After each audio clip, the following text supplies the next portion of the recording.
Paris जे वॾे opera house जे हेठां ज़मीन जी गहराइनि में हिकु पुरस्कार माण्हू रहंदो हो जंहिंखे माण्हू फैंटम चवंदा हुआ। हुन जो चेहरो एतिरो बिगड़ियल हो जो हू दुनिया खां लिकी ऊंदाहिनि सुरंगुनि में रहंदो हो। कॾहिं कॾहिं ओपेरा हाउस में माण्हू हुन जो वजूद महसूस कंदा हुआ, छो जो फैंटम वाहिद शख़्स हो जंहिंखे उते जी हर लिकियल जाइ, हर गुंजी कुंड पासे ते पहुच हासिल हुई। हिकु ॾींहुं नौजवान ॻाइणी क्रिस्टीन ख़ाली थिएटर हॉल में सुरनि जी मुश्क करे रही हुई। फैंटम उते लिकी हंजूं ॻाणे ॿुधण लॻो। फैंटम चयो, हीउ कहिड़ो न पाकीज़ा आवाज़ आहे जेको आसमाननि लाइ पैदा थियो आहे। क्रिस्टीन चयो, तूं केरु आहीं?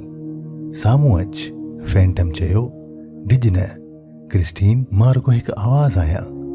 मूंखे मौसीक़ी जो फ़रिश्तो सम्झ। मुंहिंजी सरपरस्ती में तुंहिंजी गायकी माण्हुनि जे दिलनि ते राज कंदी। क्रिस्टीन चयो, त पोइ मूंखे सेखार। फैंटम बिना पाण खे ज़ाहिर करे हर रोज़ पर्दे जे पोयां खेसि गायकी सेखारण लॻो। जल्द ई हूअ ओपेरा जी सभ खां वॾी गायकी बणिजी वई। हज़ारे माण्हू क्रिस्टीन जो आवाज़ ॿुधण लाइ अचण लॻा। क्रिस्टीन सुपरस्टार बणिजी वई। क्रिस्टीन लाइ फैंटम जे दिलि में पैदा थींदड़ मोहबत जुनून बणिजी वई। हू चाहींदो हो त क्रिस्टीन सिर्फ़ु संदसि हुजे। शो थियण खां पोइ क्रिस्टीन जो महबूब राहुल खेसि मिलण अचण लॻो।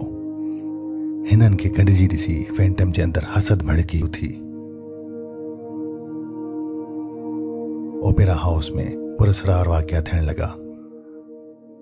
ओचितो अंधेरो, मुजस्मा टुटण, धमकियूं, हादसा, खौफ़। माण्हू सम्झी विया त फैंटम नाराज़ आहे।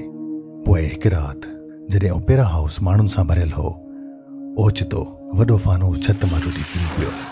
हर तरफ़ रड़ियूं ऐं अफ़रा तफ़री पखिड़िजी वई। क्रिस्टीन रावल सां मिलण जे लाइ छत ते पहुती। ओचितो फैंटम क्रिस्टीन खे गीले पंहिंजी सरज़मीन दुनिया में वठी वियो। ख़ामोश पाणी, मेणबतियूं, ऊंदाहियूं, सुरंगूं। उते फैंटम क्रिस्टीन खे अंगूठी ॾिनी।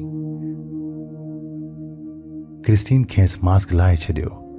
पहिरियों भेरो हिन संदसि असल चेहरो ॾिठो, पर हिनखे राकास न, पर हिकु ज़ख़्मी इंसान नज़र आयो जंहिंखे सॼी ज़िंदगी नफ़रत ऐं तज़लील मिली हुई। हिन खेसि माथे ते हिकु चुमी ॾिनी। उहा मोहबत जी न, पर शफ़क़त जी चुमी हुई। क्रिस्टीन खेसि ॿुधायो त हूअ ऐं राहुल नंढपण सां हिक ॿिए सां प्यार कंदा आहिनि ऐं उन ई लम्हे फैंटम खे बदिलाए छॾियो। हुन सम्झी वरितो त मोहबत ज़बरदस्ती हासिल नथी करे सघिजे। हिन क्रिस्टीन ऐं रावल खे आज़ाद करे छॾियो।